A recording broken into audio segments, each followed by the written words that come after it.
નમસ્કાર દર્શક મિત્રો, @ગુજરાતમાં આપણું સ્વાગત છે। ગુજરાતની એક શાંતિપૂર્ણ કૃષિ પીઠ બોટાદ જિલ્લાના ગઢડા તાલુકાના ગામોમાં હાલ તો ગભરાવનારી ઘટનાએ સમગ્ર પ્રદેશને આશ્ચર્યચકિત કરી નાખ્યું છે। જી હા, ગુજરાતના બોટાદ જિલ્લામાંથી એક એવી ચોંકાવનારી ઘટના સામે આવી છે કે જેને સાંભળીને રાજ્યના લોકોમાં ચિંતા વ્યાપી ગઈ છે। કારણ કે એવા સમાચાર સામે આવ્યા હતા કે ગઢડા તાલુકાના વિરડી, ખોપાડા અને કાપડી ગામમાં છેલ્લા 2 મહિનાથી રાત્રે ભેદી અવાજ અને ભૂકંપ જેવા હળવા આંચકા સતત અનુભવાઈ રહ્યા છે। અહીંયા રાતે એવા ભેદી અવાજ આવે છે જાણે કે ધરતીની અંદર કોઈ મોટી હલચલ થતી હોય। એટલું જ નહીં, એની સાથે અચાનક જ નાના અને હળવા આંચકાઓ પણ આવતા રહે છે અને આના કારણે લોકોમાં ભયનો માહોલ એટલો બધો વધી ગયો છે કે આ અસામાન્ય ઘટનાની ગંભીરતાને ધ્યાનમાં લઈને વહીવટી તંત્ર પણ તાત્કાલિક સફાળું જાગ્યું હતું। ગાંધીનગરની સિસ્મોગ્રાફિક ટીમ તાત્કાલિક વિરડી ગામે દોડી આવી હતી અને સિસ્મોમીટર મૂકીને તપાસ શરૂ કરી હતી।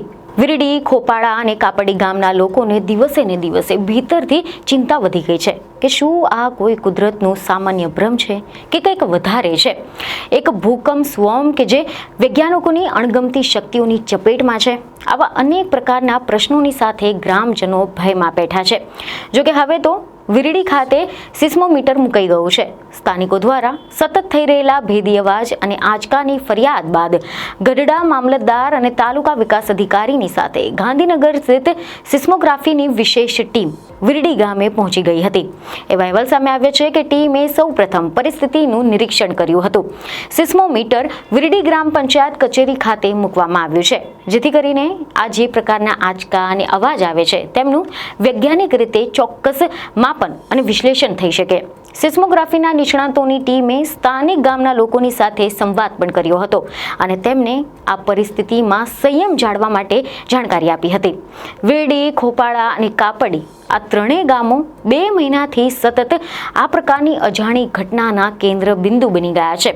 મધ્યરાત્રિએ જ્યારે તમામ લોકો ઊંઘમાં હોય ત્યારે ધરતીની ઊંડાઈમાંથી ભેદી અવાજો આવતા હતા। આની સાથે સાથે ભૂકંપની જેમ હળવા આંચકા પણ અનુભવાતા હતા અને આ બધાના જ કારણે લોકોમાં ભારે ભય પેટો હતો। ભય પણ એટલો બધો વધી ગયો કે રાજ્યનું વહીવટી તંત્ર અને વૈજ્ઞાનિકોની ટીમ તરત જ દોડી આવી હતી। હા, માત્ર તપાસ માટે નહીં પરંતુ સિસ્મોગ્રાફીના નિષ્ણાતો વિરડી ગામે સિસ્મોમીટર મૂકીને ગયા છે કારણ કે હવે અહીંયા વૈજ્ઞાનિકોના હાથે સત્યનું માપન કરવું પડશે। પરંતુ જ્યાં સુધી વૈજ્ઞાનિકોની ટીમ અને તંત્ર આફત દરમિયાન કઈ રીતે સંયમ રાખવો, ધીરજ જાળવવી, સુરક્ષિત સ્થળે કેવી રીતે પહોંચવું તેની જાણકારી ગ્રામજનોને આપીને ગયા છે। છેલ્લા 2 મહિનાથી અનુભવાતા આ પ્રકારના અવાજ અને આંચકાઓનું ચોક્કસ કારણ જાણવા માટે સિસ્મોમીટરનું રીડિંગ એ મહત્વપૂર્ણ બનશે, જેના પર હાલ તો સૌ કોઈની નજર ટકેલી છે। વહીવટીતંત્રએ ગ્રામજનોને ગભરાયા વગર સંયમ રાખીને સિસ્મોગ્રાફી ટીમ દ્વારા આપવામાં આવતી સૂચનાઓનું પાલન કરવા માટે અપીલ કરી છે।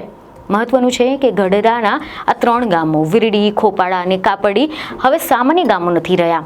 અહીંની ધરતી હલતી રહે છે, અવાજો આવતા રહે છે। લોકોના મનમાં એ પ્રશ્ન થઈ રહ્યા છે કે શું આ કોઈ કુદરતી પ્રક્રિયા છે કે પછી કુદરતના ઊંડાણમાં કંઈક વધુ જ અસામાન્ય બની રહ્યું છે। જોકે હવે આ રહસ્ય ઉકેલાશે સિસ્મોમીટરનું આગલું રીડિંગથી। આનું આગલું રીડિંગ જ કહી શકશે કે આના પાછળની હકીકત શું છે। પરંતુ ત્યાં સુધી અમારા વિડીયોને લાઇક અને શેર જરૂરથી કરજો। બીજને ખબર સાથે ફરી મળીશું। ધન્યવાદ।